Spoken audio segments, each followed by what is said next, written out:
AP CM Chandrababu Davos పర్యటనకు వెళ్లారు. కాసేపట్లో జురిచ్ ఎయిర్పోర్ట్ కు చేరుకోనున్నారు. ఈ మధ్యాహ్నం 2:30 గంటలకు భారత రాయబారి మృదుల కుమార్తో చంద్రబాబు భేటీ కానున్నారు. పలువురు పారిశ్రామికవేత్తలతో సమావేశం కానున్నారు. సాయంత్రం 4 గంటలకు తెలుగు డయాస్పోరా సమావేశానికి హాజరవుతారు.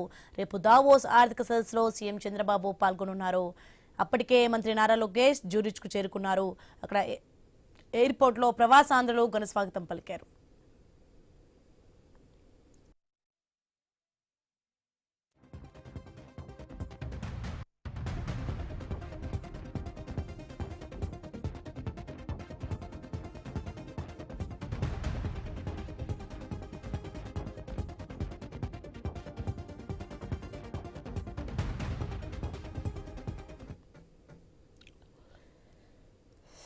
ఏపీ సీఎం చంద్రబాబు దావోస్ పర్యటనకు వెళ్లారు. కాసేపట్లో జురిచ్ ఎయిర్పోర్ట్ కు చేరుకోనున్నారు. ఈ మధ్యాహ్నం 2:30 గంటలకు భారత రాయబారి మృదుల కుమార్తో చంద్రబాబు భేటీ కానున్నారు. పలువురు పారిశ్రామికవేత్తలతో సమావేశం కానున్నారు. ఇక సాయంత్రం 4 గంటలకు తెలుగు డయాస్పోరా సమావేశానికి హాజరవుతారు. రేపు దావోస్ ఆర్థిక సదస్సులో సీఎం చంద్రబాబు పాల్గొనున్నారు. ఇక అప్పటికే మంత్రి నారా లోకేష్ జురిచ్ కు చేరుకున్నారు. అక్కడ ఎయిర్పోర్ట్లో ప్రవాసాంధ్రులు ఘన స్వాగతం పలికారు. రైట్, ఇదే అంశానికి సంబంధించి మరింత సమాచారం మా ప్రతినిధి కాంతి ఫోన్లో అందిస్తారు. ఎస్ కాంతి, ఏపీ సీఎం చంద్రబాబు దావోస్ పర్యటనకు సంబంధించిన డీటెయిల్స్ ఏంటి?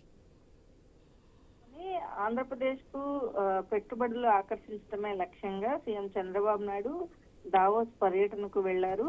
ఆ ప్రపంచ ఆర్థిక వేదిక 2026 వార్షిక సదస్సులో పాల్గొనేందుకు ఆయన ఉన్నత స్థాయి బృందంతో కలిసి నిన్న విజయవాడ నుంచి బయలుదేరారు. అయితే ఈ పర్యటనలో సీఎంతో పాటుగా మంత్రులు నారా లోకేష్, టీజీ భరత్, అలాగే పలువురు సీనియర్ అధికారులు ఉన్నారు. ఈ రోజు నుంచి 22వ తేదీ వరకు 4 రోజుల పాటు సాగే ఈ పర్యటనలో చంద్రబాబు నాయుడు అత్యంత బిజీగా గడపనున్నారు. మొత్తం 36 కార్యక్రమాలలో సీఎం చంద్రబాబు నాయుడు పాల్గొబోతున్నారు. దీంతో పాటుగా పారిశ్రామికవేత్తలతోటి ఏదైతే 1-to-1 సమావేశాలు, అలాగే రౌండ్ టేబుల్ సమావేశాలు పాల్గొబోతున్నారు. ఇక 3 దేశాల ప్రతినిధులతోటి ప్రభుత్వ స్థాయి భేటీలు కూడా జరగనున్నాయి.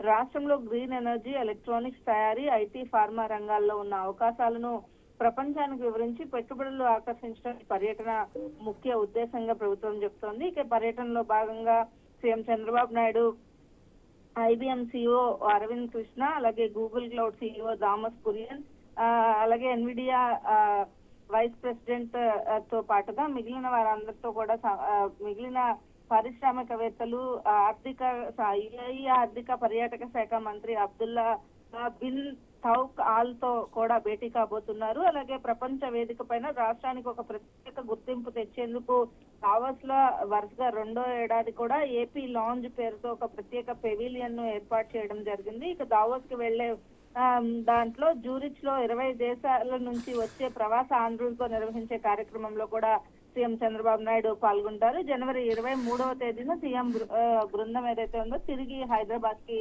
చేరుకుంటారు. Right, thanks for the information Kanthi.